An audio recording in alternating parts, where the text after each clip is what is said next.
Boa noite, meninas. Vamos lá. Continuando na meditação do livro de Jó, capítulo 9, onde. 9 não, né? Perdoa. Capítulo 10, onde vamos observar Jó ainda falando como se respondendo a Bildade, mas de verdade ele está se relacionando nesse momento com o próprio Deus. E desde o início, o que Jó está buscando são respostas, e a gente vai perceber que essa busca ainda continua. Antes de mais nada, vamos buscar a direção do Espírito Santo para a nossa meditação dessa noite. Oremos. Senhor, nosso Deus e querido Pai, te agradecemos mais uma vez por essa oportunidade de estarmos reunidas em Teu nome e em Teu Espírito. Nós pedimos que o Senhor venha iluminar hoje a nossa mente, iluminar a nossa alma, iluminar, meu Pai, o nosso coração, para que possamos absorver o entendimento da Tua palavra. Nós queremos realmente que o Espírito que está contido nessas linhas, que ele saia desse papel, dessa folha, e venha penetrar na nossa vida. Que possamos, meu Pai, através dessa experiência, estarmos ainda mais fortalecidas, que a nossa fé venha a ser aumentada, avivada, e que seja de fato uma fé sobrenatural, e que nada, Deus, possa atrapalhar a nossa meditação essa noite, mas muito pelo contrário, nós queremos sair daqui cheias da tua presença, da tua graça, dos teus ensinamentos, da tua sabedoria, do conhecimento que vem do Senhor. E pedimos também capacidade para podermos praticar e ensinar a muitas outras pessoas o que o Senhor está nos dando essa noite. Entregamos essa meditação em tuas santas mãos, para a honra e glória do Senhor Jesus Cristo. Amém e graças a Deus. Amém, povo lindo. Então vamos lá e a gente vai ter o seguinte a partir do verso 10. A minha alma tem tédio da minha vida. Está desgostosa, né? Com a própria vida que tem levado. Darei livre curso à minha queixa. Falarei na amargura da minha alma. A gente pode perceber aqui que, pelo menos, Jó, ele está sendo muito sincero. E a sinceridade é uma das qualidades de Jó, algo que atraiu o olhar de Deus. E ele continua sendo sincero. Ainda que ele esteja revoltado por dentro, ainda que ele esteja muito frustrado, decepcionado, ainda que ele esteja extremamente angustiado, ele não esconde isso de Deus. Ele não esconde isso dos amigos que estão ali em seu redor, e ele não esconde isso de Deus, né? A gente pode até ter uma máscara, uma capa para os homens, né? Às vezes a gente está com um sofrimento interior, uma angústia, mas a gente normalmente não fala isso para as pessoas. Então, é muito raro, a não ser que seja uma pessoa muito chegada ou a quem a gente vai recorrer buscando uma ajuda, um auxílio. Mas normalmente a gente gosta de falar para todas as pessoas que está tudo bem. Aliás, uma vez um pastor me falou isso, que a maior mentira, ou melhor, a mentira mais contada no mundo inteiro é essa. Tá tudo bem. E muitas vezes não está, mas só que a gente não costuma conversar isso ou falar, declarar para qualquer pessoa. Mas para com Deus não dá para existir uma capa, não tem como existir algo que venha impedir Deus de ver o nosso interior, de ver a nossa nudez de verdade, de ver a gente como a gente é. Não falo nudez física, eu falo do nosso interior, dos nossos pensamentos, da nossa condição, dos nossos sentimentos, né? Ninguém pode impedir Deus de olhar para dentro de si. Ninguém pode. Ninguém pode. E Jó não está fazendo questão nenhuma de manter uma capa. Ele está sendo muito claro e ele fala: olha, da amargura da minha alma, eu vou falar, eu estou entediado, minha vida, minha alma está entediada com a minha vida. Já deu, eu estou cansado disso aqui, tá? Ele não usa meios termos para falar com Deus. Isso é bem legal. Essa honestidade dele para exprimir os seus sentimentos é extremamente importante. Primeiramente, para ele mesmo, reconhecer suas fraquezas, reconhecer suas debilidades, e, obviamente, para Deus, mostrando a sua humildade, a sua humilhação perante o seu Criador. Bom, direi a Deus: não me condenes, faz-me saber por que contendes comigo. No capítulo passado, como eu falei, ficou parecendo, por algum momento, que Jó reconhecia sua culpa de alguma forma em alguma coisa. E aqui ele mais uma vez está fazendo a mesma pergunta: o que foi que eu fiz? Não é a primeira vez, provavelmente não vai ser a última, mas o que a gente percebe é que, de verdade, ele não reconhece em si um mal ou algo que justificasse o castigo divino. Então, ele vai inquirir a Deus mais uma vez. Parece que é uma resposta à beldade e a gente percebe que não. Ele está realmente falando com Deus, desabafando, mas não é um tom, pessoal, de mera humilhação. Ele está se humilhando, tá. Mas é um tom de realmente revolta. É muito mais que um desabafo, tá? É um grito de socorro de dentro da alma. Onde ele não está pedindo para que Deus volte atrás na sua sentença de castigo. O que ele está pedindo é que esse castigo seja aliviado o mais breve possível com a sua morte. Tá certo? Então, nós falamos sobre isso também na meditação passada. Por que ele não orar para que Deus volte atrás? E realmente ele não fez isso até aqui. Ele continua nessa ideia de não afrontar a Deus, pedindo para que Deus volte atrás em suas ações. Voltando à ideia de que Jó entende que é Deus que está lhe infligindo tais aflições. Bom, então eu direi a Deus: não me condenes, né? Então, faz-me saber por que contentes comigo, porque eu não tenho culpa. Não me condena, não tenho culpa. Agora me explica por que que o Senhor está fazendo essas coisas comigo. Parece-te bem que me oprimas? E ele acaba imputando a Deus um ar de um sadismo, né? Aquele negócio de você ter prazer com o sofrimento alheio. E é isso que ele coloca na conta de Deus.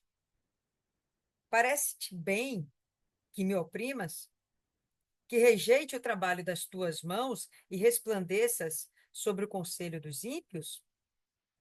Qual é o trabalho das mãos de Deus? Jó e toda a sua vida. Então, o que ele está dizendo, o senhor está me rejeitando, o senhor está rejeitando aquilo que o senhor fez, está rejeitando aquilo que o senhor criou, aquilo que o senhor formou, aquilo que o senhor, ao longo de anos, construiu, edificou na minha vida. Por que o senhor está rejeitando? Certo? Então, o trabalho das mãos de Deus é Jó e a sua própria vida.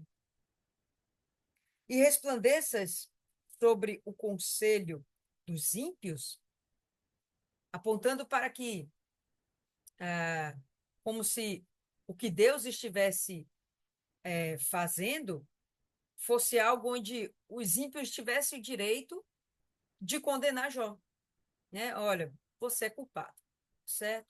Então, os ímpios a- acabam parecendo que têm razão quando eles acusam Jó. Tens tu, porventura, olhos de carne? Olha, ele falou de Deus como um sádico e agora ele está falando de Deus como alguém humano. O senhor tem olhos de carne? É um ser humano? Vês como vê o homem? Como viam os homens a Jó? Por enquanto, dois de seus amigos falaram, sua esposa falou, e todos eles, de forma alguma, acreditam que Jó tem em si alguma justiça. Todos eles acreditam que Jó fez algo de errado e que tem que pagar um preço e, enfim, tem que se arrepender perante Deus e tal. Então, essa é a pergunta dele. O senhor está me olhando como os homens me olham? Porque o olhar dos homens não é de sabedoria. O olhar dos homens não é de verdade. Não é na verdade absoluta. Então, o senhor está me olhando como os homens me olham? O senhor desceu tanto, diminuiu tanto em sua soberania, em sua majestade, que agora o senhor está me olhando dessa forma, né? Está tendo a mesma compreensão que os homens têm. São os teus dias como os dias do homem? São os teus anos como os anos de um homem? Para te informares da minha iniquidade e averiguares o meu pecado? Então, os homens aqui estão me perguntando onde foi que eu errei. O senhor também quer fazer a mesma coisa? O senhor está aqui inquirindo qual é o meu erro, qual é o meu pecado? O senhor de verdade não olha para o meu interior e não sabe que eu sou justo e me desvio do mal? Que eu sou fiel a ti em qualquer circunstância? Então, compreende como o Jó está se colocando perante Deus? Como um louco. Eu diria que a fala dele agora é como de um louco, porque ele já coloca Deus como se fosse um ser humano, um super ser humano, sádico e perverso. Então, dentro da loucura dele, dentro da agonia, da dor dele, vamos abrir uns parênteses aí, e ok, ele fala sem sabedoria por causa de toda a sua dor e sua angústia. Bem sabes tu que eu não sou iníquo. O Senhor olha para dentro de mim. O Senhor tem acompanhado a minha vida desde o dia que eu nasci até o dia de agora. E o Senhor não percebe dentro de mim iniquidade. O Senhor sabe que eu não sou iníquo. O Senhor sabe que eu não sou impiedoso. O Senhor não sabe. O Senhor sabe que eu busco te agradar. Então percebe que Jó não está reconhecendo o pecado nenhum em si? E, como eu já falei, para mim o pecado dele começa lá no capítulo 3, quando ele alega que Deus o abandonou, o rejeitou, e faz de Deus um Deus perverso e indiferente aos seus filhos, aos seus escolhidos. E Jó era um escolhido, né, pessoal? Enfim. Bem sabes tu que eu não sou iníquo, todavia, ninguém há que me livre da tua mão. Não, não tenho ajuda, não tenho recursos, não tenho nada e nem ninguém que possa me justificar perante o Senhor. Eu não tenho defesa, eu estou à sua mercê, mas o Senhor sabe que eu não sou iníquo, que eu não sou merecedor do que eu estou passando. De verdade, a queixa é de um revoltado, né? As tuas mãos me fizeram e me formaram completamente. Contudo, me consomes. E ele, e ele fica agora com essa ideia dentro de si.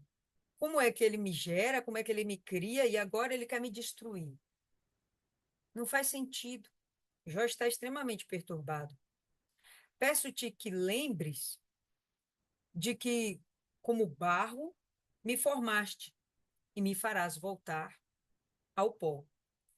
Ele não disse que ele foi formado do barro. Percebe? algo que a gente costumazmente fala, né? Nós somos barro. Não, ele diz que fomos formados como o barro.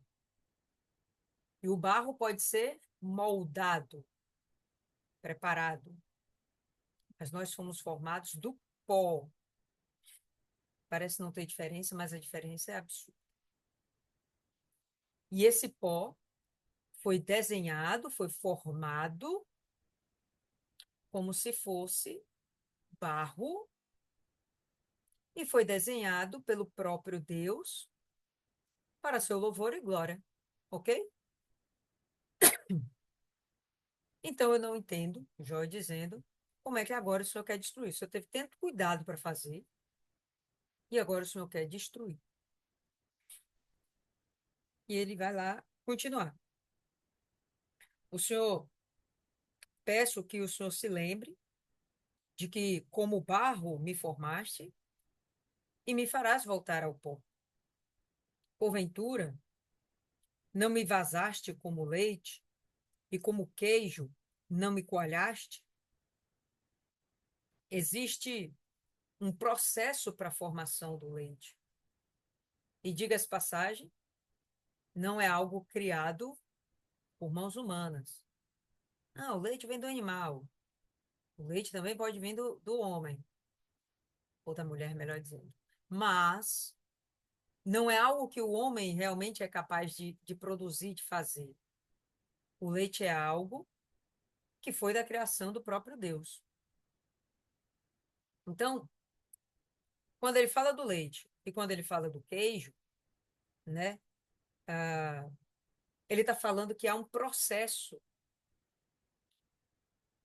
de transformação, de aperfeiçoamento, de melhora, de propósito em se pegar o leite e transformá-lo em queijo. O prazer, a satisfação é muito maior você provar uma fatia de queijo do que você beber apenas o leite. E há nesse processo de transformação muito empenho, muito trabalho. Então, o Jó está querendo dizer que houve uma transformação na vida dele, desde pequeno até onde ele chegou. E que foi o próprio Deus que fez tudo isso. Eu acho isso legal, que Jó ele não arvora para si que ele construiu o seu patrimônio ou a sua família pelas suas próprias capacidades. Ele nem mesmo afirma que o bem que há nele é dele mesmo. Ele entende que tudo isso foi Deus que fez. Tudo isso foi Deus que formou nele, trabalhando na vida dele. Jó entende que em tudo e desde sempre ele foi cuidado por Deus em um processo onde ele só cresceu, só foi melhorado, ele foi aperfeiçoado. E isso deixa ele muito confuso, porque se Deus fez tudo isso, como é que Deus agora quer destruir tudo aquilo que ele construiu? É, é muito confuso para ele. De pele e carne me vestiste, de ossos e nervos me teceste. Quando você vai buscar a formação da vida humana, começa com dois gametas e aquilo ali se transforma num corpo, num sistema muito aperfeiçoado, extremamente delicado, complexo, forte, criativo. É algo incrível. Ele reconhece que não foi a mãe dele que o gerou, que não foi o pai dele que o gerou. Foi Deus, e desde a barriga, o ventre da sua mãe, o formou, dando a ele toda a constituição que ele chegou a ter, reconhecendo Deus como um criador, o verdadeiro criador.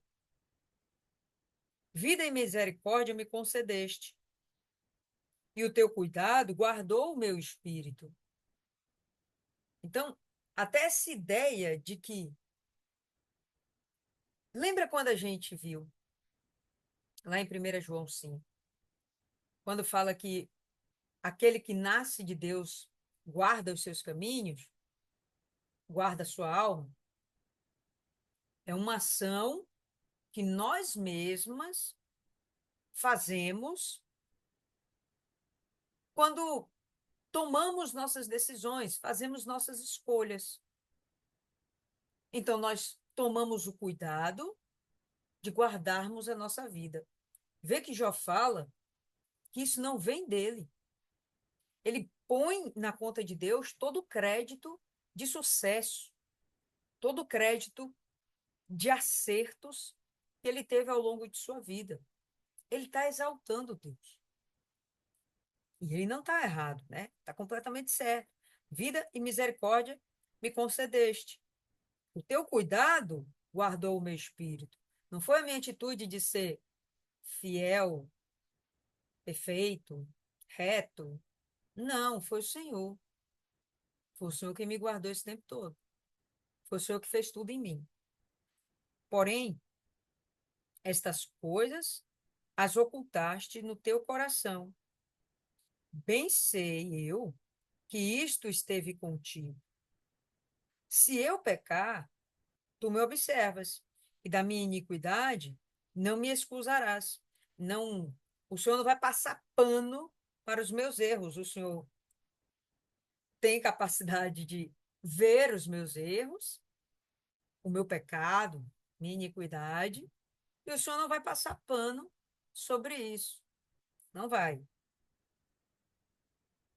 Se for ímpio, ai de mim. E se for justo, não levantaria a minha cabeça. Farta estou da minha ignomínia, da minha vergonha, e vê qual é a minha aflição. Porque se vai crescendo, tu me caças como um leão feroz, tornas a fazer maravilhas para comigo. Essas maravilhas não quer dizer que são coisas boas, quer dizer que são coisas absurdas, são coisas que ele não compreende, tá?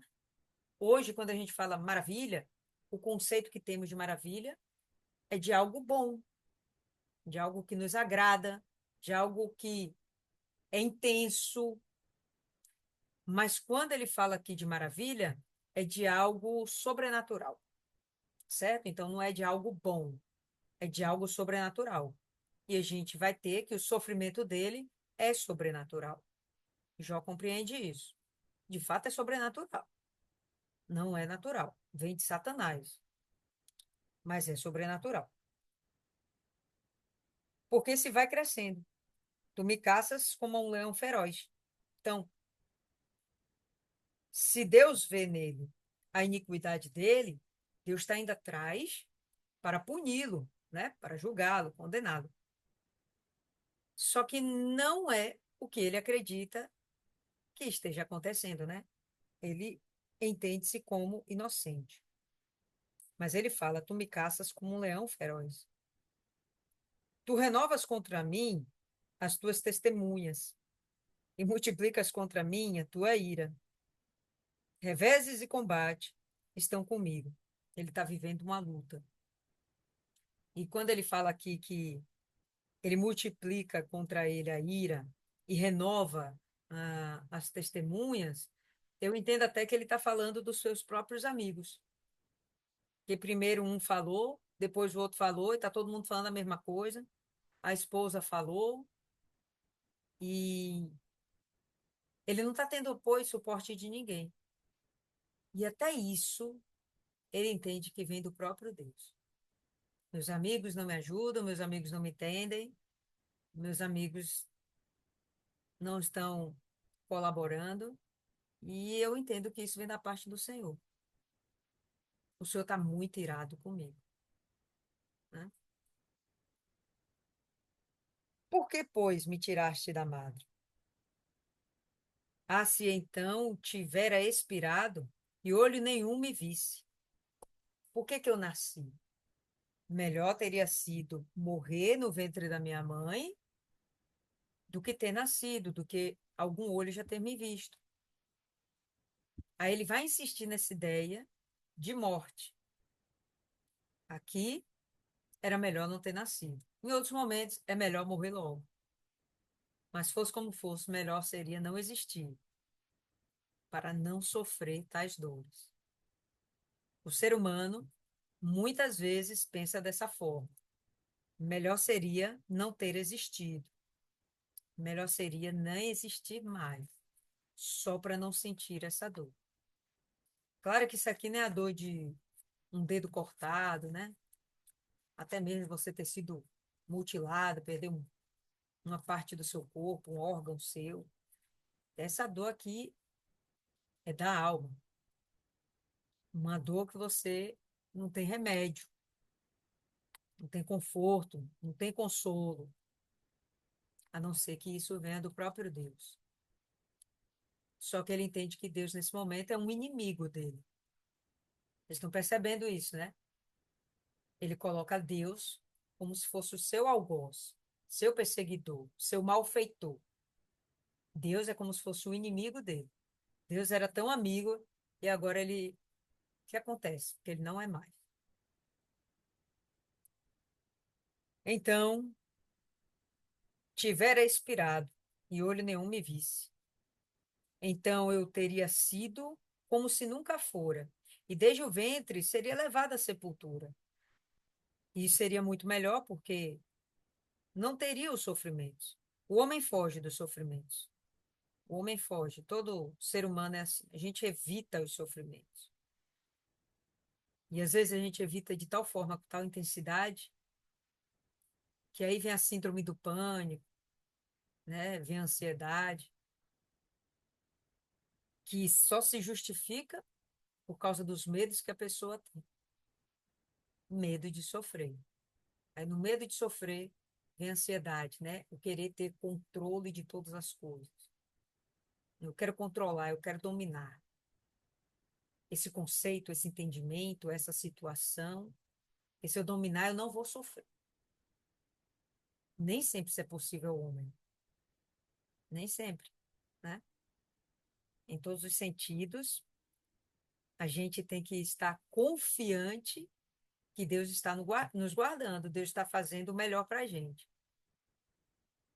Até o nosso amanhecer, o alimento que vem à nossa mesa, a gente tem que estar confiante que Deus permitiu que aquele pão que chegasse até a gente não está envenenado, não está contaminado, não está com sabor ruim. Porque essas coisas a gente não tem como controlar. De verdade, não dá para a gente controlar. Né? Vou lá e pego o meu ônibus.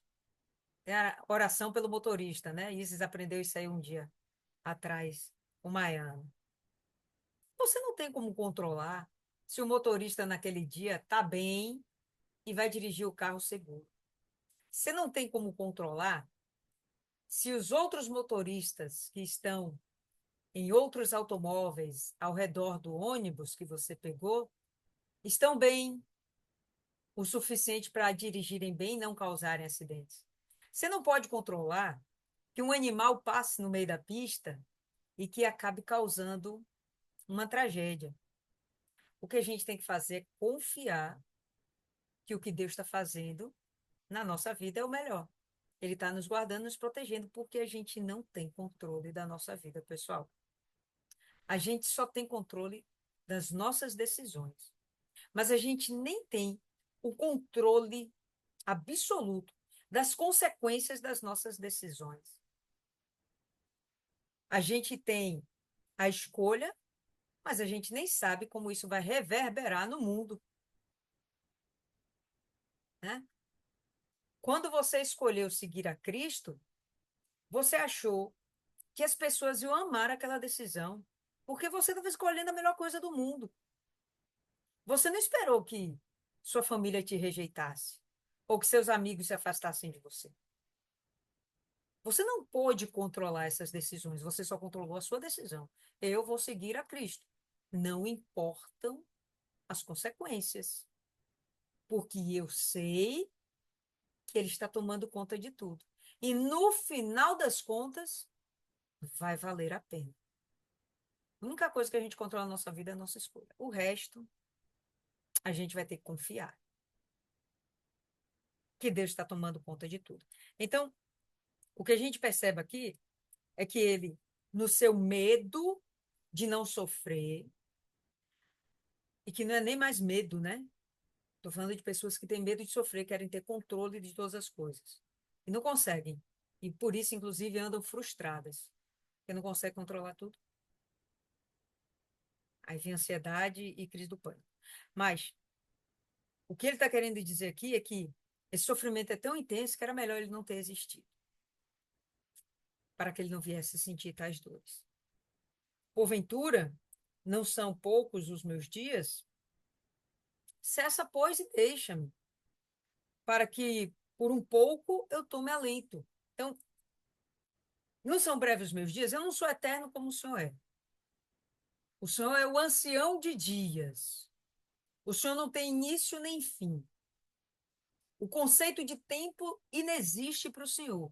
O conceito de tempo o Senhor criou para o homem, para que o homem tivesse uma mínima noção do que seja para sempre, do que seja muito tempo, do que seja eternidade. Mas Deus não tem isso de 5 horas é hora de malhar, né? 10 horas é hora de fazer o almoço. Deus não tem isso. Deus está acima disso. Então, ele entende que Deus não é, ele compreende que Deus está tomando conta de coisas pequenas, como Jó, que é passageiro, efêmero. Seus dias são poucos, breves. Ele vai morrer. Pode durar 100 anos, 200, 300, mas ele vai morrer. Ele vai perecer. Ele não vai ficar nessa terra para todo sempre. Ponto final. Então, Jó tem essa consciência. E já que eu vou morrer, poxa, me mata logo. E me permita ter algum alento, algum conforto, alguma paz. Me permita ter sossego, né? Esse é o pedido dele para Deus. Você vê que ele não fala para Deus, volta atrás na sua decisão. Realmente isso é interessante. Ele não tem essa ousadia de espírito. Ele não tem esse nível de fé, né? Tudo bem, sabemos que não foi Deus que fez nada. Mas ele não se atreve a pedir para Deus voltar atrás, a lhe devolver a saúde, né? A restaurar a sua plenitude. Ele não se atreve a falar essas coisas. Ele prefere morrer logo. Antes que eu vá para o lugar de que não voltarei, a terra da escuridão e da sombra da morte, terra escuríssima, como a própria escuridão, terra da sombra da morte, sem ordem alguma, e onde a luz é como a escuridão. Não sei vocês, mas parece que aqui fica uma ideia de inferno. Então, se Deus tira a vida de Jó de alguma forma, Jó vai ter um conforto porque vai estar com ele. E ele abre um parêntese, senão vai chegar o dia em que eu vou para esse lugar. Me mate antes que eu vá para esse lugar. Como se, não sei, peço ajuda aí aos universitários, não sei. Mas quando ele fala isso aqui, parece que ele estaria indo para a perdição, perdendo a sua salvação. Se Deus fizesse o serviço, ele não seria perdido, condenado ao inferno. Não, ele teria salvação. Mas antes que eu vá para o lugar que não voltarei, não sei se aqui ele começa a pensar em algo pior como suicídio. Não sei, não sei sinceramente. Não gostaria de pensar assim, mas gostaria de ouvir vocês. O que é que vocês acham aí desse capítulo, desses dois últimos versos em particular? Quem começa? Ninguém? Complexo, né? Eu posso? Deve. A gente vê que mesmo na sinceridade, a gente ainda comete o erro de pecar e até blasfemar contra Deus. E graças a Deus que ele entende e perdoa. Mas isso não nos dá legalidade de continuar pecando. Jó, ele começou realmente a falar, ele tinha razão no que ele estava falando. Do ponto de vista dele, ele estava certo. Ele entende que a vida dele estava nas mãos de Deus e que se está acontecendo foi porque Deus permitiu. E tá certíssimo, foi Deus que permitiu. E Deus conhecia Jó. Deus sabia o que estava incubado lá dentro dele e assim mesmo ainda chamou ele de homem íntegro, reto, correto, que temia Deus e que se desviava do mal. Dentro de tudo isso aí, fora você conhecer a Deus e ser íntegro, é importante você se desviar do mal, porque eu sempre lembro daquela cena do filme lá da Rison Grace. Às vezes a gente acha que pode brincar com o pecado, que a gente domina sobre o pecado, e não é assim, porque o pecado é sutil. Tanto é sutil que a gente vê que Jó, ele começou a falar da queixa dele, só que agora ele já começa a murmurar. Desde o outro capítulo, eu vejo que Jó, ele já começou aqui a murmurar. Então, quando a gente está com raiva, a gente está irado, eu prefiro calar. As pessoas dizem, abre a boca sua, abre sua boca e fala, não sei o quê. Eu não gosto de falar, porque eu sei que eu vou acabar machucando alguém. Ou a gente acaba se vitimizando demais. E a murmuração é o que vai fazer com que Deus se ire, vai fazer com que Deus se desagrade, se aborreça, porque ele já era aquele filho mimado, que o pai e a mãe dá de tudo. E de uma hora para outra, o pai e a mãe colocam limites. Não, não vou te dar mais tudo que você quer. Ou quando você apanha e você não sabe por que você está apanhando, ele só quer saber o motivo pelo qual ele está apanhando. Na verdade, ele quer saber o que ele fez de errado, e é o que todo mundo faz.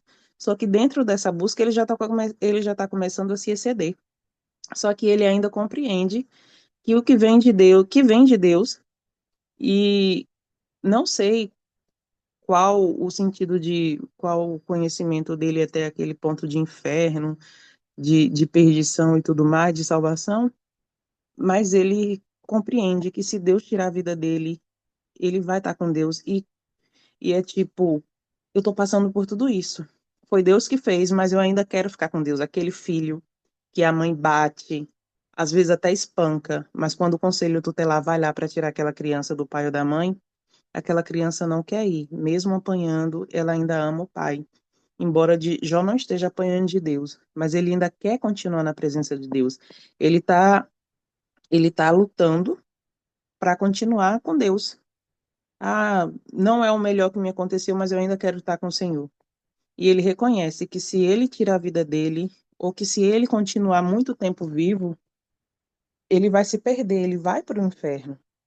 E é aquilo que acontece com a gente quando é batizado com o Espírito Santo. Pelo menos eu falei, meu Deus, me leva, porque senão eu vou acabar perdendo o Senhor, eu vou pecar, eu não quero pecar. Eu acho que acontece isso com todo mundo que recebe o Espírito Santo na hora pensa, me leva para que eu não me perca nesse mundo. Porque a melhor coisa que acontece na nossa vida é a melhor sensação que a gente já teve e que vai ter. A gente tem várias experiências com Deus, mas quando a gente lembra daquele dia, que dia. E Jó vai ter o que dia dele mais para frente, só que até então ele vai padecer, ele já está padecendo, só ele sabe o que ele está passando. E realmente não é sem motivo. Ele está certo do ponto de vista dele, mas ele não sabe os motivos e a gente não precisa saber. E acontece muito isso porque a gente quer, às vezes a gente quer resolver na força do braço. A gente passa por injustiça, a gente passa por um turbilhão de coisa, porque o que o diabo puder fazer para nos destruir, para nos tirar da presença de Deus, ele vai fazer. E vai fazer simplesmente porque ele não pode mais. Ele não tem o acesso à salvação, ele não vai ter acesso ao céu como ele tinha antes. A gente representa tudo que ele perdeu. E o pior ainda, para sambar na cara dele, a gente peca e Deus continua nos amando. E quando a gente se arrepende, Deus nos aceita de volta e ele não tem mais isso. Às vezes, a gente passa por situação que a gente pensa, poxa, o que foi que eu fiz? Mas só o fato de você agradar a Deus já é o suficiente para você fazer com que todo o inferno se vire para você e queira te perseguir. No trabalho, é, no trabalho eu todo dia entro, oro, unjo, porque tem uma criatura lá que a perseguição é terrível. Aí eu olho para a cara dela e penso, tá bom, você não vai, hoje você não vai tirar a minha paz.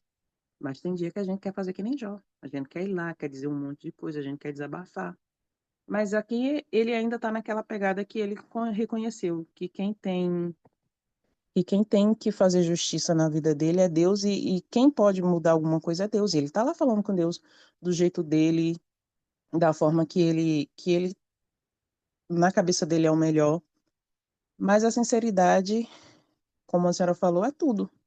É essa sinceridade que faz a diferença. Porque Deus quer isso, Deus quer sinceridade. Não chega a ser, não chega a ser para chamar a atenção do outro. Aqui ele está falando realmente com Deus. E vai chegar a hora que Deus vai responder. E às vezes a resposta de Deus não nos agrada, mas nos coloca nos trilhos. A resposta de Deus nos faz voltar para a realidade. Nem sempre vai ser o que nos agrada, mas é o que a gente precisa. É o que eu sempre falo para Deus. Deus, eu não sei o que eu peço. Eu sei o que eu peço, mas o Senhor sabe do que eu preciso. O Senhor não pode, não precisa fazer tudo aquilo que eu quero, porque aí estaria me mimando. Mas fazendo o que eu preciso, ainda que não me agrade, contanto que eu não me perca nesse caminho, tá tudo bem. E às vezes a gente precisa ser confrontado, às vezes a gente precisa passar por essa situação de injustiça, até mesmo para quebrar o orgulho, para quebrar o ego, porque Jó ele tinha consciência do que ele era diante de Deus e tudo mais, mas ele tinha esse ego. Às vezes a pessoa se gaba porque é temente a Deus, é reto, é íntegro, é isso e aquilo, mas deixa a desejar, deixa a desejar. E quando vem o dia mau, o que não é o caso do Jó, porque o que Jó passou, eu acho que ser humano nenhum passou nessa terra, acontece isso. E a gente quer resposta, a gente quer solução, mas é tudo no tempo de Deus. O que basta é confiar. Ele não chega a pedir para Deus mudar a sentença, talvez porque ele entenda que de alguma forma ele merece aquilo. Só não sabe por que que merece, mas, poxa, é Deus. É melhor ele me matar e eu ir para o céu do que eu continuar vivo, murmurando, reclamando, que já é o que ele está começando a fazer. Pecar por excesso de palavras e ir para o inferno. Não é que você vai aceitar, não é comodismo. É você saber até onde você vai. É você reconhecer as suas fraquezas. E sempre Jesus, alguém disse na Bíblia, conhece-te a ti mesmo. Se você conhece você, se você sabe dos seus limites, você não perde para ninguém. Você sabe até onde você pode ir. Você não vai ter aquela autossuficiência de pensar que pode tudo e dar com os burros na água, porque a maioria dessas pessoas arrogantes, elas acham que pode tudo e no primeiro vento elas caem e as raízes estavam bem fraquinhas, bem rasas, não foram raízes profundas e ela cai na presença de Deus, que é o caso de muita gente que a gente viu aí. Interessante. Eu estava aqui pensando enquanto Maiana falava, e ao mesmo tempo observando, né, o desenrolar de Jó. Jó está ficando cada vez mais agressivo com Deus. Talvez seja uma impressão minha, talvez vocês não tenham tido esse entendimento, mas parece que Maiana pensa parecido a mim, e ele vai se tornando mais incisivo com Deus, né? Mas num tom que não é legal, né? É meio desaforado. E eu me lembro que eu era pequena, pequena, devia estar lá com meus 6 anos de idade, mais ou menos, e eu passei por uma enfermidade. Começou quando eu tinha 6 anos, né? E durou até o dia que eu entrei na igreja. E, enfim, era uma enfermidade de pele. Aquilo ali tomou meu corpo ficou todo manchado. Ainda tenho algumas cicatrizes, mas em virtude do que era, eu não tenho nada, se for comparar. Mas eu eu cresci com uma educação católica e, enfim, cristã. Então, me foi ensinado que tudo que a gente pedisse a Jesus, ele faria. Tudo que a gente pedisse a Jesus, ele faria. E quando eu fiquei com essa enfermidade, foi extremamente doloroso para mim. Ah, eu fiquei com muitos complexos, enfim, isso me acompanhou pela vida, foi torturante. E eu tô vendo o Jó aqui com problema de saúde. O problema de saúde dele era muito pior do que o meu, não tem comparação não, mas para mim foi muito sofrido, principalmente porque foi quando eu era criança. E era uma doença que vinha, Deus sabe de onde, inferno. Não, os médicos nem chegavam a um diagnóstico, a gente foi ter diagnóstico, eu já tinha 12 anos de idade. E nesse intervalo de tempo não tinha um tratamento eficaz nem nada, aquilo coçava muito, era feio, então eu comecei a andar toda fechada, sabe, com camisa de manga longa, calça comprida, justamente porque eu não queria expor o corpo, porque não era bonito, era feio. E as pessoas ficavam olhando, e tinha aquele ar de nojo, aquele asco mesmo. As pessoas ficavam com medo e se afastavam. Foi bem sofrido. E eu pedi a Deus para ele me curar. Eu pedi a Deus para ele me curar. Pedi a Jesus, Jesus me cura.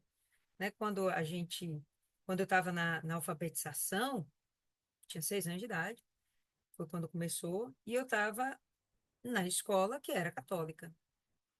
Então, lá tinha aula de religião, na época tinha aula de religião. Então, tinha aquele negócio de Jesus, Jesus falava-se demais de Jesus. E... Então, eu tinha dentro de mim, como criança, que Jesus podia resolver minha situação. Só que ele não resolveu, tá? E eu, no meu entendimento de criança, não tive nenhuma orientação espiritual realmente focada para isso. Eu nem cheguei a exprimir para alguém. Poxa, Jesus não me ouviu.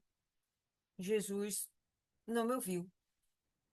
O que veio para dentro de mim, o que eu consegui interiorizar foi: Deus não existe. Jesus não existe. Porque se existisse, me atenderia. E a partir dali, meus 7 anos, 8 anos, eu já me confessava ateia. Não acreditava em Deus. Até porque meu pai também não acreditava em Deus, né? Então, e eu via meu pai sempre como uma referência para mim, e eu acabei levando esse conceito. Então, a enfermidade que eu tinha para minha inteligência emocional da época, 6 anos de idade, nada, né, gente? A gente está aprendendo a ser gente. Não tem nenhum humano, um adulto formado dentro da gente ainda. Isso acontece aos 8 anos de idade, né? Então, até esse momento, eu era alguém que me sentia sozinha, diferentona dentro da família, dentro de casa, onde até mesmo meu irmão, que era a pessoa mais próxima de mim, meu Deus, já me fazia piada comigo por causa disso, fiquei complexada, uma bronca danada. Não tinha amizades, amigos se afastaram, enfim. E aquela dor que eu tinha dentro de mim, que era emocional, não era dor das feridas no corpo, era emocional. Aquilo me fez desistir de acreditar em Deus, né? Então, quando o Jó fala isso aqui agora no final, antes que eu vá para um lugar de que não voltarei à terra da escuridão e da sombra da morte, eu fico pensando que ele chega no nível de desespero e desesperança, desesperança, como eu cheguei. Bom, mas ele é um homem maduro e teve muitas experiências boas com Deus, e até então eu era uma criança que não entendia muito bem. Eu só sabia que Jesus era um garçom muito bom.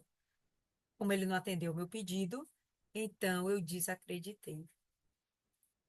É, hoje eu entendo que ter passado por aquela fase me fortaleceu de inúmeras formas, mas isso é uma história para outro dia.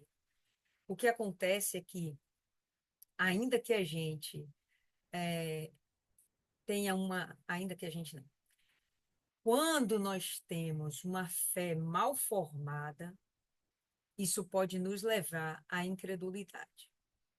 O que justificaria tantas pessoas estarem na igreja, não verem suas respostas, porque Jesus foi plantado dentro da vida dela como um garçom que não rejeitava nenhum pedido. Isso faz com que a pessoa, no final, comece a desacreditar desse garçom. Se esse garçom é tão bom assim, mas ele não me atende, não. Esse garçom não existe, né? Foi o que aconteceu comigo, que eu trazendo aqui essa experiência para vocês, até mesmo para termos o devido cuidado de como plantar Jesus nas pessoas, como a gente evangelizar, né? Uma coisa é a gente dizer que Deus tudo pode, outra coisa é a gente dizer que Deus vai resolver sua vida. Às vezes, aquele problema não é para ser resolvido, ou pelo menos não naquele momento.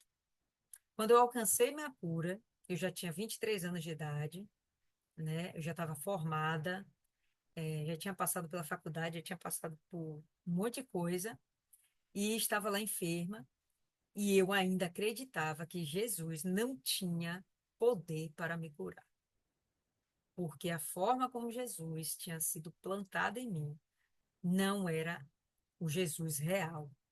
Até eu conhecer Jesus como ele é de verdade e parar, né, Isis, de perguntar os porquês para perguntar os paraquês, isso demorou muito tempo. Isso não foi uma coisa rápida para mim, não foi uma coisa rápida, não. Demorou muito, sofri muito, mas depois que eu entendi os paraquês, nada mais consegue abalar minha fé ou tirar um pouquinho sequer da minha confiança em Deus.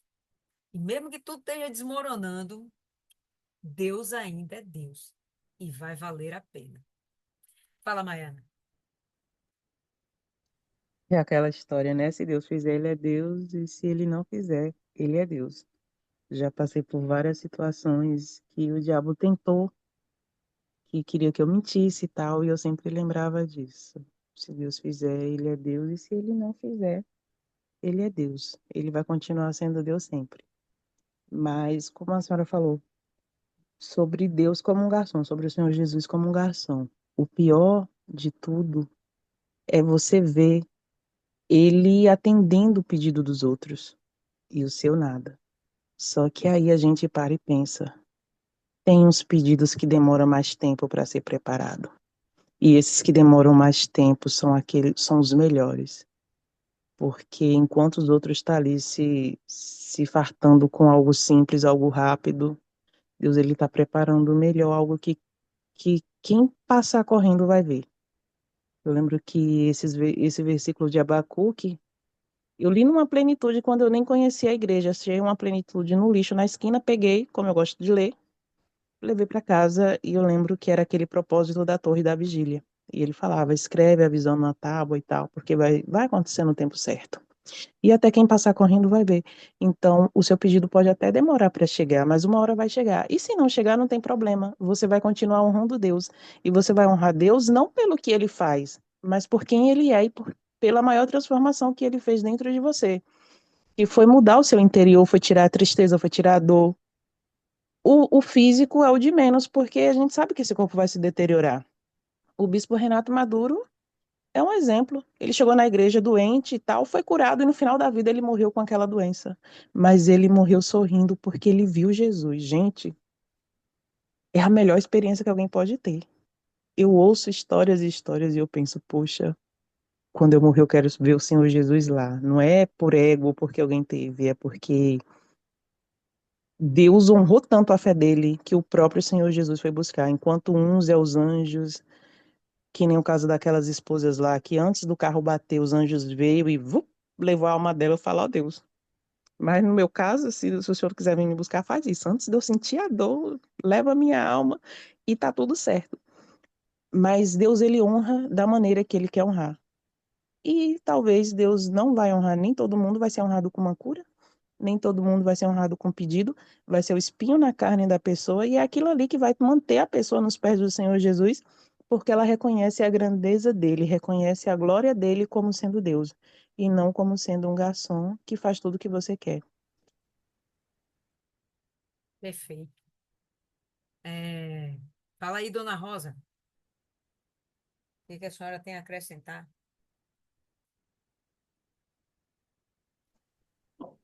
Bom, gente, eu vejo assim que Jó, ele tinha um grande orgulho por ser rei.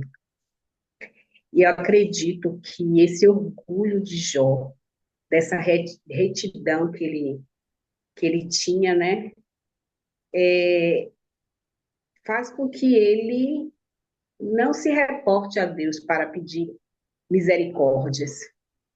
Ele se segura, né? A gente vê aqui que ele sempre fala que Deus fez, ele transforma Deus no algoz, como se Deus fosse perseguidor, perseguisse ele, e que ele ficasse o tempo todo nas mãos de Deus, sofrendo, mesmo Deus vendo ele sofrendo, Deus estava deixando acontecer tudo aquilo. E ele, em momento algum, ele pede a Deus misericórdia. Tire isso de mim. Ele sempre fala, se reporta a Deus, como se fosse um julgador, julgando aquilo que Deus estava fazendo.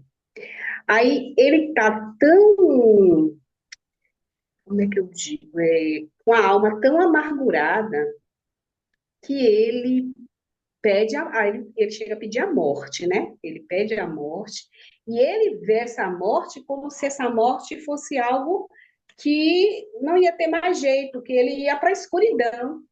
Ele não vê a morte como, eu vou morrer e eu vou para o céu, e eu vou descansar, e eu vou. Não, ele vê a morte como se ele fosse passar para algo pior, ou algo que não tinha mais jeito. Ele ia morrer e ele ia continuar vivendo na escuridão, que até ele fala até que a luz de Deus, né, que a luz é a escuridão, e a terra é escuríssima, né, se ele descer a sepultura. Então, ele está tão revoltado, né? Porque ele se vê, ele se vê como um homem reto, que cumpriu tudo, que fazia tudo certinho, que ele nem aceita sair desse orgulho e pedir socorro de verdade, pedir misericórdia a Deus. Né? Em alguns que a gente, o mais é o mais certo, né? Quando a gente está no desespero, na tribulação, né? Quando a gente é de Deus mesmo, a gente corre para Ele e pede: Senhor, me tira disso, me ajuda, me socorra. Mesmo a gente não sabendo tudo o que está acontecendo, por que está acontecendo aquilo, mas a gente pede, é normal a gente ir lá buscar o socorro de Deus. E Jó, ele não pede socorro. Ele não pede socorro, ele fala o tempo todo que Deus, ele está nas mãos de Deus, que Deus fez, que Deus está fazendo, que ele está sofrendo, que Deus está vendo as aflições dele, mas Deus não está tomando nenhuma atitude de tirar ele, mas ele também não pede.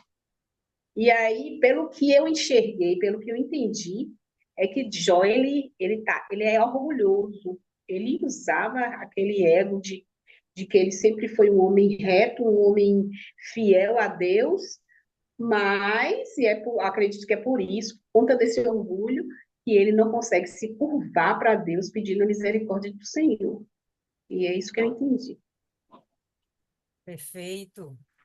Dona Jô, vamos ver se hoje ela está acordada, viu, dona Rosa? Vamos ver. Ah, ela tá, mano. Tá acordada. E Hoje eu aí? tô acordada. Meu Deus, agora eu fiquei bem ligada agora nesse que Dona Rosa falou aí, nessa visão que Dona Rosa falou agora. Achei muito interessante, né? Porque Jó realmente, a todo momento, ele tá amargurado. E ele fala, né? Fala com Deus. E tem uma parte que ele fala, que é no capítulo 11 que ele fala sobre... Cadê, pai? o- de, é, de pele e carne me vestiste, né? Falando com Deus, e de ossos e nervos me trouxeste. Ele fala essa passagem aqui. Essa passagem me lembrou do Vale dos Ossos Secos, né? Que Deus, que com a palavra, né? E tudo se fez. E, tipo, ele está referindo assim à criação, que Deus criou ele. Então, ele está se lamentando, ele está amargurado, ele está se lamentando. E também eu acho que ele estava com medo, assim, de perder a salvação. Por quê? Porque ele já estava tão sofrido, tão amargurado, tão debilitado, que a única coisa que agora ele poderia perder era a salvação, porque perdeu tudo, né? Mas eu creio que só o que ele mais tinha medo de perder era a salvação. Mas o que ele precisava fazer é o quê? Se voltar para Deus, se humilhar, se entregar. Porque Deus tinha planos na vida dele, muitos planos na vida dele, né?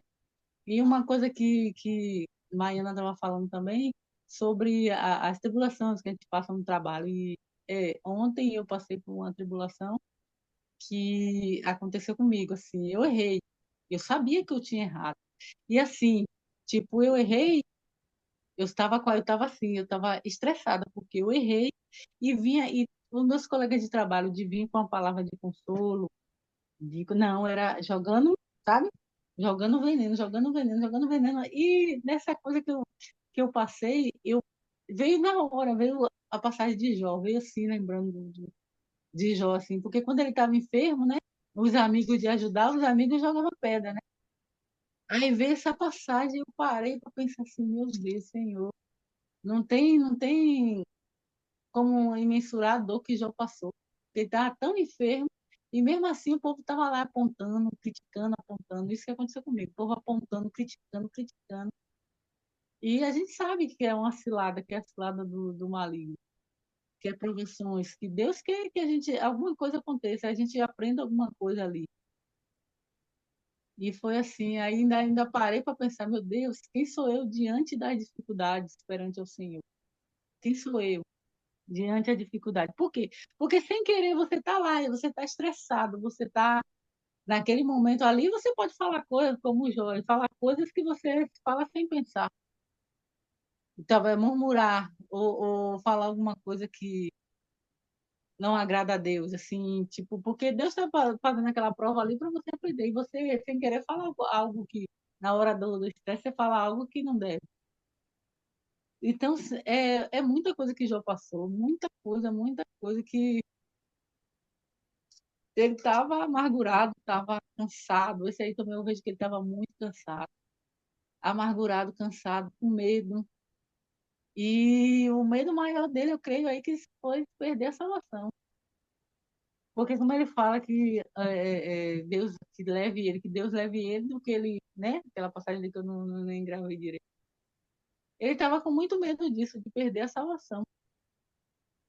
E eu creio que Deus quer que aconteça algo dentro dele para poder restaurar, né? Ele e a vida dele. Creio nisso. E mais para frente a gente vai ver, né? É isso. Ok. Isis, acrescentar aí alguma coisa? Não tem muito, não. Eu refleti a semana toda sobre o livro de Jó, porque aparentemente é fácil, mas é um livro complexo. E a partir da sua fala, eu percebi que ninguém tem a capacidade aqui de julgar Jó de forma imparcial. Todos nós vamos julgá-lo a partir das suas sandálias, a partir dos seus sapatos, a partir do seu relacionamento com Deus. Engraçado você falar isso, porque enquanto criança, eu me achava a filha, até hoje eu tenho esse negócio, eu me acho a filha mais amada da casa de meu pai. Eu orava e dava certo, e eu acreditava que eu segurava a vida da minha avó nas mãos, em oração. Minha avó sempre foi muito enferma, sempre andava sempre internada, UTI, isso na minha infância. E eu orava, pedia, meu Deus, eu não posso perder minha avó agora, eu não tenho condições. Eu não tenho estrutura para perdê-la nesse momento. E ela se salvava, naquela se salvava, passou por coisas terríveis, mas a véia resistia, enterrou 2 maridos. E depois do adulta, já tinha um filho, já tinha uma estrutura. Eu não orei, eu aceitei, sabe? Eu entendi. Mas não orei, não lembro de ter orado para ela ficar boa, não lembro de dizer que eu orei, não lembro. Mas ela não ficou e partiu. E eu nunca tinha entendido o suicida. Eu já passei por pessoas que têm esse traço de personalidade, que é um traço. As pessoas que têm essa tendência suicida são pessoas mais melancólicas, são pessoas que você vê no seu comportamento ali é, é, comportamentos muito similares umas das outras. Não são pessoas ruins, são pessoas boas, mas que têm esse traço aí.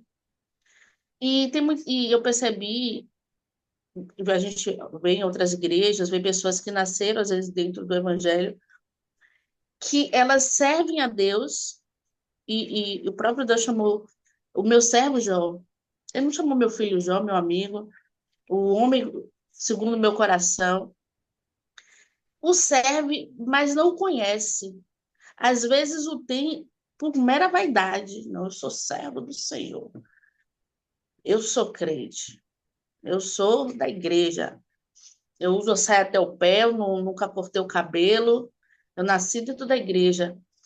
E usa até o nome de Deus como autoridade para julgar o outro, para fazer coisas ruins. Se acha que está realmente num lugar diferente do ímpio.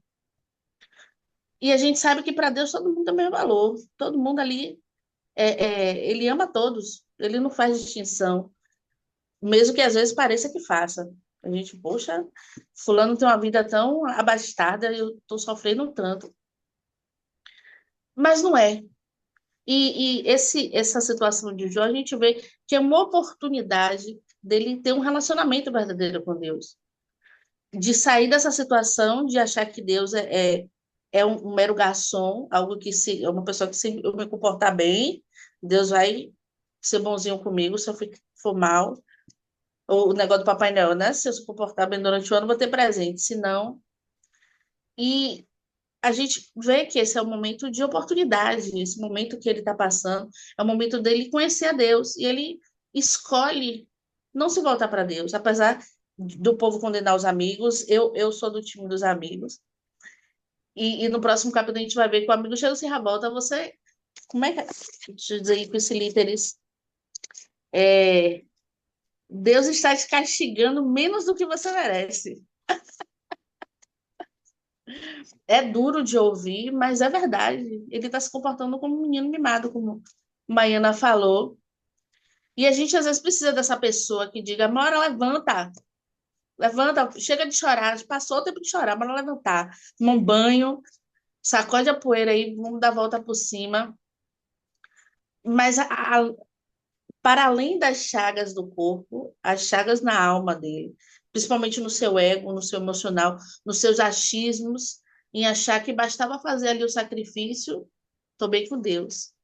E a gente hoje entende, a partir do sacrifício do Senhor Jesus Cristo, que não é o que a gente faz, não é o nosso comportamento, é o nosso coração. E esse coração precisa ser muito mais quebrantado, precisa ser muito mais convertido até do que a gente. Antes de fazer o bem para o outro, o nosso coração tem que estar bem. O nosso coração, a gente não pode fazer por vaidade, eu vou dar uma cesta básica, mas olha, aquele cara não me cai muito bem. Eu tenho que estar bem em todos os sentidos, e principalmente no meu emocional, principalmente no meu coração. E, e o meu coração só está assim quando eu estou quebrantado. Como é que eu estou quebrantado? Quando eu entendo que eu não sou nada. Ainda que eu seja a pessoa mais santa do mundo, ainda que eu seja mais bondosa, que eu ajude o maior número de pessoas, isso não me faz uma pessoa melhor do que ninguém. Isso não me faz especial. E ele se achava esse cara especial, esse cara acima da média. Não, eu sou um cara reto, sou um cara que mereço o amor de Deus, que eu mereço ser abençoada e ter uma vida incrível. E Ele está sendo quebrado, eu acredito, ainda não li o final, mas acredito que ele vai sair um homem melhor, um homem é, mais reto, se é que é possível, mais íntegro, mais fiel a Deus. É isso. Eu quero spoiler. Vamos devagar, vamos devagar. Fabiane, tá acordada ainda, Fabiane? Só Deus, hein?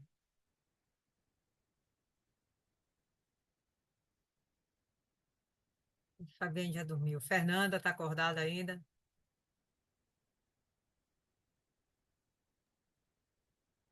Estou. Diga aí, Fernanda, o seu Assim, ponto de vista e pode encerrar fazendo a oração final após a sua fala. assim, de verdade, eu não vejo Jó como um cara orgulhoso que se acha reto, que se acha íntegro, que na verdade, né, ele nem sabe é, o porquê que ele está passando por aquilo e não sabe que foi uma conversa entre Deus e o diabo. E Deus o intitulou assim, como um íntegro, reto e que se dizia do mal. Eu acho que ser humano nenhum tem estrutura para passar por aquilo que Jó passou, né? Por muito menos a gente vê as pessoas murmurando, a gente que está na rua, está fazendo os trabalhos, a gente vê muito a mágoa das pessoas com relação a Deus. E quando você vai ver os motivos, poxa, não é nem 1% daquilo que Jó passou. Outro dia, a mesma mulher, eu fui abordar a mulher, ela falou que Deus não ouvia ela, e um monte de coisa. E onde estava Deus na hora que o marido estava traindo ela, e onde estava Deus para cada coisa que ela falava e eu mostrava na palavra, ela criava outra situação. Então, eu não vejo assim, dessa forma, né? Deus não mente. Se ele o intitulou assim, é porque ele viu que realmente ele era íntegro, era reto. Ele não passou o que passou por algo que ele fez, por um pecado escondido, por um orgulho, por algo que ele tinha que mudar. Não, e sim o mal querendo envergonhar Deus, né? E Deus disse, não, pode ir lá, né? E com a certeza de que Jó ia se manter fiel a ele e não ia blasfemar. E é esse o meu entendimento com relação a Jó. E a oração. Vamos.